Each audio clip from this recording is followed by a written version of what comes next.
মাঝে মধ্যে কাউন্সিলিংয়ে অনেকে আসেন তাদের অ্যাংজাইটির জন্য, এবং সেই অ্যাংজাইটির কারণ হিসাবে দেখা যায় যে তারা ফ্যাটি অথবা তাদের শরীরে ফ্যাটের পার্সেন্টেজ বেশি।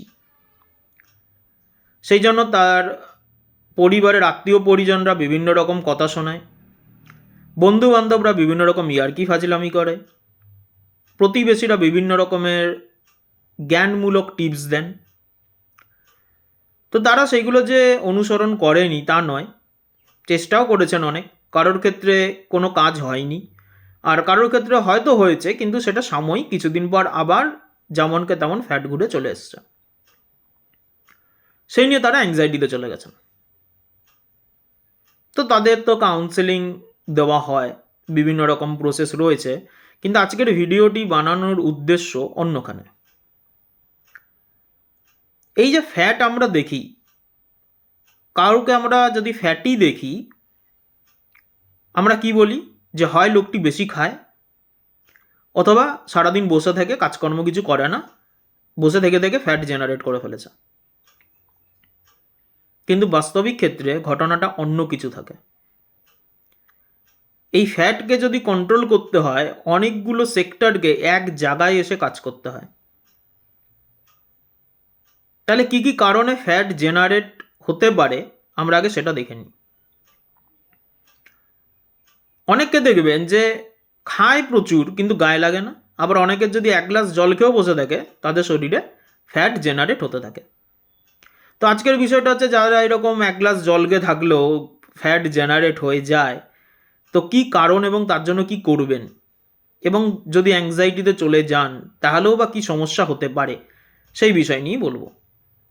প্রথমত, ইনসুলিন রেজিস্ট্যান্স। আমরা যা খাবার দাবার খাচ্ছি তার থেকে গ্লুকোজ তৈরি হয়, যেটা আমাদের শরীরে এনার্জিতে কনভার্ট হয়। কোনো কারণবশত যদি এই গ্লুকোজ এনার্জিতে কনভার্ট না হতে পেরে ফ্যাট সেলে কনভার্ট হয়ে যায়, তখন আমাদের শরীরে ফ্যাট বাড়তে থাকে। সেকেন্ড, লেপটিন রেজিস্ট্যান্স, অর্থাৎ একে আরেকটি নাম বলা হয় আই এম ফুল। এই লেপটিন ফ্যাট সেল থেকে বেরোয়, যেটি ব্রেন অবধি সিগন্যাল দেয় যে আমি ফুল হয়ে গেছি, আমার আর খাবারের দরকার নেই। কিন্তু কখনো যদি এই লেপটিন ব্রেন অবধি সিগন্যাল দিতেই না পারে যে সে ভর্তি হয়ে গেছে, ব্রেন মনে করবে আমার খালি খাবারের দরকার, এবং সে ঘন ঘন খাবার খেতে থাকবে। 3 নম্বর হচ্ছে গ্রিলিন স্পাইক, যাকে আমরা হাঙ্গার হরমোন বলি। এখানেও যদি কোনো রকম সমস্যা দেখা দেয়, তাহলে সেই ব্যক্তির মধ্যে সুগারি ফুড অথবা সল্টি ফুড খাওয়ার টেন্ডেন্সি বেড়ে যাবে। নেক্সট হচ্ছে, যদি কর্টিজল এক্সেস হয়ে যায়, স্ট্রেসের জন্য কোনো কারণে যদি কর্টিজল হরমোন যদি বাড়তে থাকে, তাহলে আমাদের শরীরে কিন্তু ফ্যাট ডিপোজিট হতে আরম্ভ করবে। নেক্সট, যদি থাইরয়েডের কোনো সমস্যা থাকে, হাইপার থাইরয়েড হতে পারে, তাহলে ফ্যাট আসবে। T3 TSH লেভেল হয় বর্ডার লাইনে রয়েছে বা কম রয়েছে, তাহলেও ফ্যাট আসতে পারে। অথবা কারো যদি হাইপোথাইরয়েডিজম থাকে, তাহলেও হতে পারে। এই হাইপোথাইরয়েডিজম যাদের থাকে না, এদের আরও অনেক রকম কথা শুনতে হয়। সারাদিন শুয়ে বসে থাকে, পরিশ্রম করে না, কিছু করে না, খালি থেকে থেকে শুয়ে শুয়ে খেয়ে দিয়ে মোটা হচ্ছে, বিভিন্ন রকমের কথা, একদম মানে তাদের অ্যাংজাইটি লেভেল হাই লেভেলে নিয়ে চলে যায়। কিন্তু তারা যে কাজ করতে চায় না তা নয়, তাদের শরীর পারমিটই করে না ওই কন্ডিশনে, কিন্তু এটা সাধারণ মানুষ বোঝে না। নেক্সট, অটোনমিক নার্ভাস সিস্টেম, যদি এখানে কোনো প্রবলেম দেখা দেয়। অটোনমিক নার্ভাস সিস্টেম ঠিক করে আমাদের শরীরে ফ্যাট বার্ন হবে না ডিপোজিট হবে।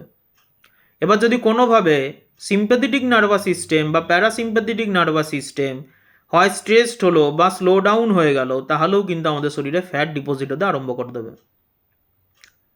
নেক্সট, গাট মাইক্রোবিয়াম যদি প্রবলেম তৈরি করে, অর্থাৎ আমাদের পেটের যে গুড ব্যাকটেরিয়া, যদি সেখানে কোনো প্রবলেম দেখা দেয়, তাহলে আমাদের শরীরে ইনফ্লামেশন তৈরি করবে, যার জন্য আমাদের শরীরে ফ্যাট বার্ন হতে চাইবে না।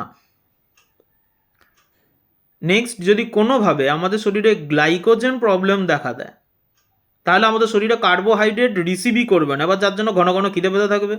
কার্বোহাইড্রেট নিতে চাইবে শরীর, কিন্তু কার্বোহাইড্রেট বডি অ্যাবজর্ব করতে পারছে না, ফলে সেখান থেকে ফ্যাট জেনারেট হতে আরম্ভ করবে, ফ্যাট সেল তৈরি হতে আরম্ভ করবে। এবং যদি মাইটোকন্ড্রিয়াল ফাংশন স্লো ডাউন হয়ে যায়, তাহলেও কিন্তু আমাদের শরীরে ফ্যাট ডিপোজিট হবে।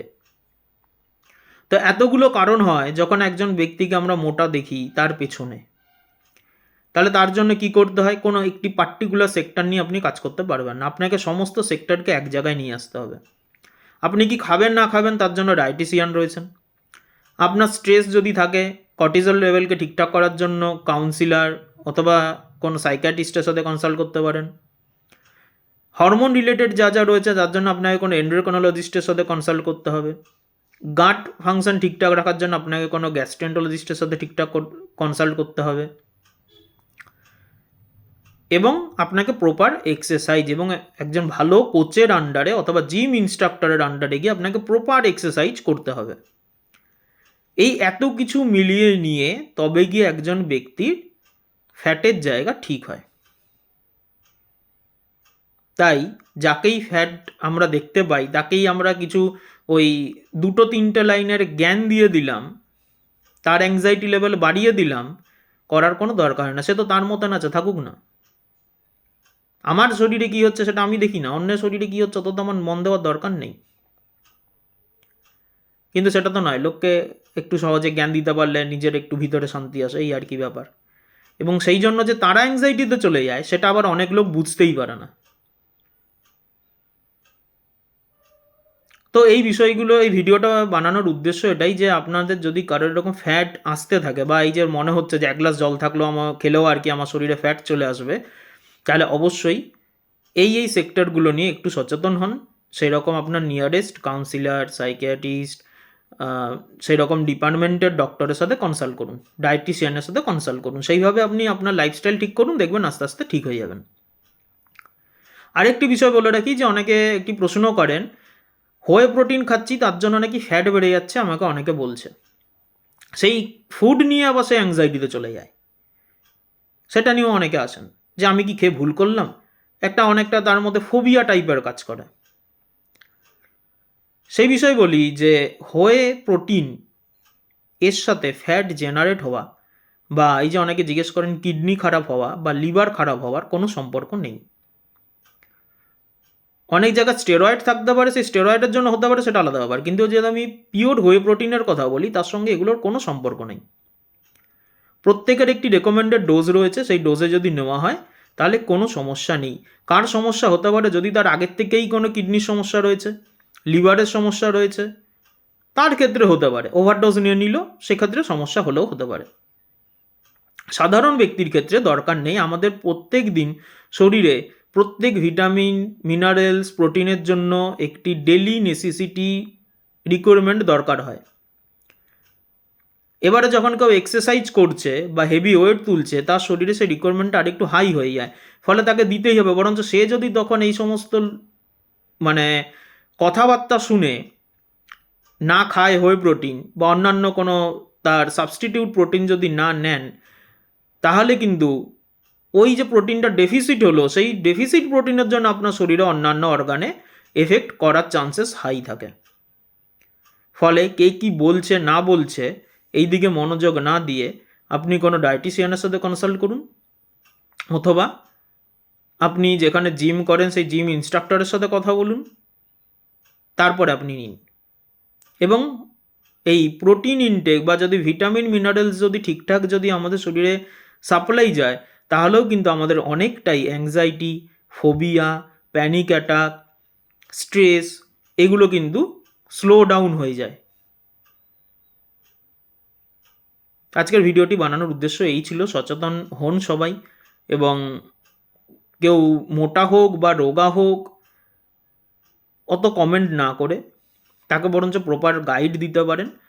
এবং যাদের এরকম সমস্যা রয়েছে, যারা সাফার করছেন এরকম প্রবলেমে, তারা এইরকম সেক্টরে বিভিন্ন সেক্টরের বিষয়গুলো নিয়ে কনসাল্ট করে ডেলি লাইফস্টাইল ঠিক করুন। অবশ্যই দেখবেন কিছু সময়ের মধ্যেই আপনি রেজাল্ট পাবেন। কোনো প্রশ্ন থাকলে অবশ্যই কমেন্টে করতে পারেন।